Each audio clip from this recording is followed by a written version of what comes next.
Joining us from Winnipeg this morning, it is Judd Sirott. Is it colder than here or there? Well, Curtis, current temperature here in Boston, we real feel 15, 20, something like that? Hold on. I have to put my finger outside. Feels like 15 here. Okay. What do we got, Judd, up there this morning? I think if you stuck your finger out the window here, it would break off. Hey. Well, this team is on a bit of a roll here. That's 3 in a row. We had Jeremy Swayman on the show yesterday, and minus a couple superstars, they have somehow done pretty well here in this stretch without both of those guys. And that's what we talked about last week, Greg. I think you had talked about the injuries. Can they be an excuse? And they just can't. And this year is a little bit different because of the compressed schedule, which I know we've talked about a lot. But injuries are a reality of life around the National Hockey League. You have to figure it out. The Bruins ended up going 3-2 without David Pastrnak. They've gone 6-5 thus far without Charlie McAvoy in the lineup.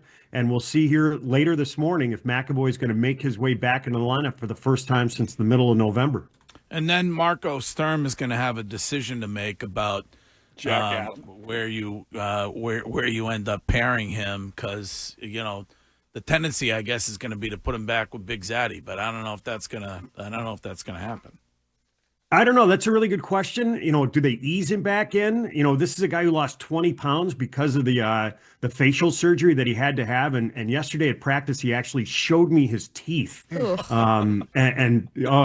pretty gory. Yeah. If you think the conditions in Winnipeg are bad, take a look at that. Listen, we got Evan. I don't think it had happened when you were in here, but we got a guy on this show who lost a tooth. Also makes him look very tough. Yeah.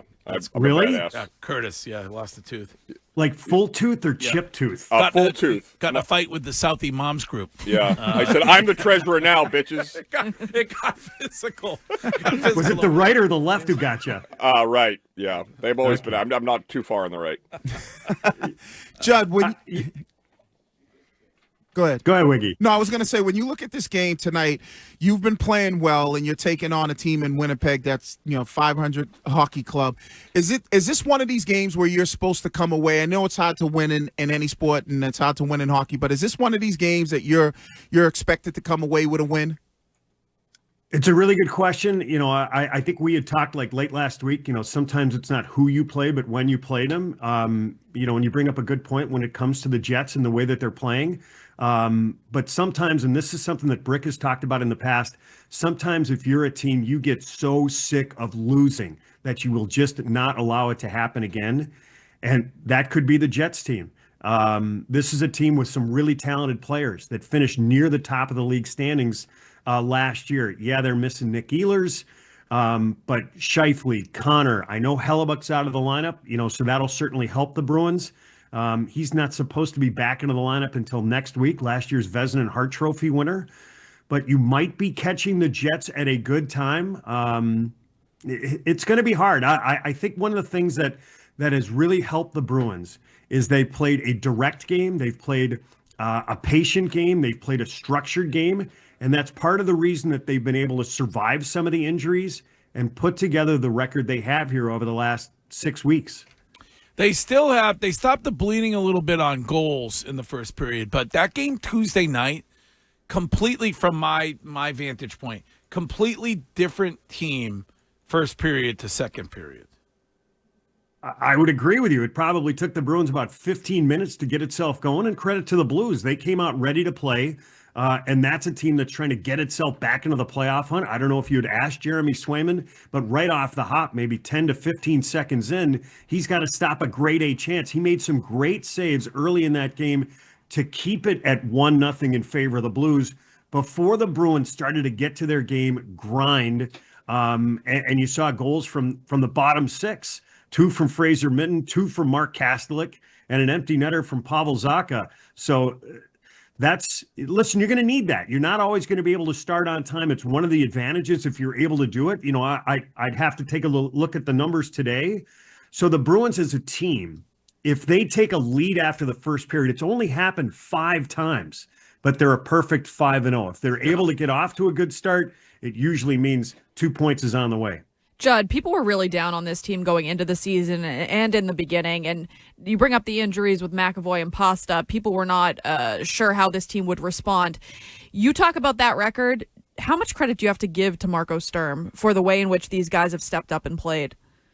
I think you have to give a lot of credit to him. Obviously you have to spread it out on the players. It's a completely different feeling, I think, around the Bruins than it was last year, where it was essentially chaos from the start of the season before training camp began to where it was last season. So we'll kind of leave that last year, but this year it's a completely different feel. I think Marco has done an excellent job, but along with the group, I think that there's a better sense of chemistry, a better sense of camaraderie. And one of the things that McAvoy had talked about yesterday, if you look at all the successful teams around the National Hockey League, the teams that go far are the teams that are close. And this team has a much better connection than it did last year. Jeremy Swayman talked a little bit about that yesterday. He just talked about these guys really. It's kind of similar, if you take him at his word, similar to the Patriots and what Mike Vrabel's done, where you got guys that really everybody likes each other. They're playing for each other. And I guess what you're saying is you, in your role, you end up seeing that or experiencing it. I haven't. Part of the conversation yesterday with Charlie McAvoy was his pairing with Nikita Zadorov. So last year the Bruins tried it, and it didn't work.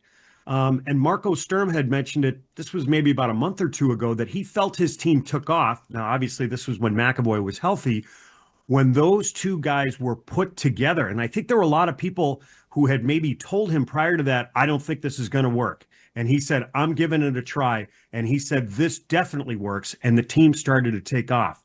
And part of the reason I think McAvoy said their success was they had a greater chance to get to know one another. Zadorov comes in last year on the big free agent ticket. Obviously Charlie McAvoy gets hurt later in the season, but he said, we spent a lot of time during the summer trying to develop that relationship. I wanted to try and get to know him. And he said a lot of the success that they've had this year, he said, it reminds me of when I was playing with Zdeno Chara, because Chara would say before a game, he said, you know what? I don't care if we touch the puck tonight. We are shutting down their top line tonight, and it's going to be fantastic. And he said a lot of that attitude has come back when he and Zadorov have played together this year. Speaking of Chara, if Phillip Rivers is successful, how long until he is back in this lineup? You won't have to worry about conditioning with Big Z.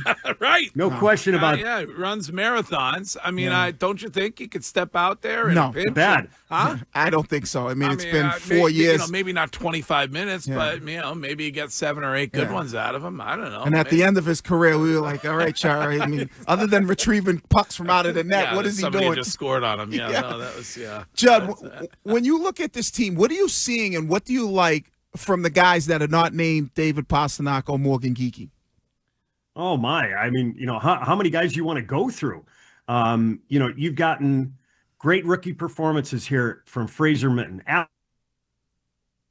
We lose him. Alex Steves has 6 goals under the radar, 8 goals and 22 points.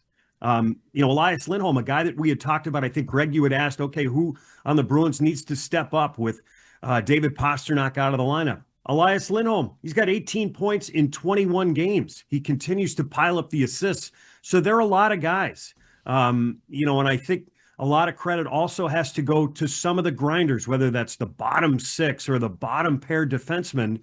Those guys have really pitched in and provided valuable components. I was listening to Morgan Geekie the other day with the Spit and Chicklets guys, and he said, I would not want to be an opponent when some of these guys step on the ice for us, like Tanner Jeannot and Mark Kastelic and Sean Corrali, the way that they're able to grind teams down. In a lot of ways, the Bruins are a little bit of a throwback.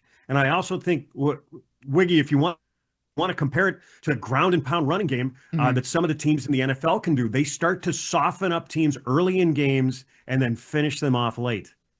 Judd, it is always a pleasure. We will talk to you again next week and enjoy it up in Canada. I will. You guys were so fired up. I think you melted some of the snow outside before I came on. All right. Thank you, Judd Sirott, the play-by-play voice of the Boston Bruins on this show. Every Thursday, Bruins Thursday. Reminder, we are going to get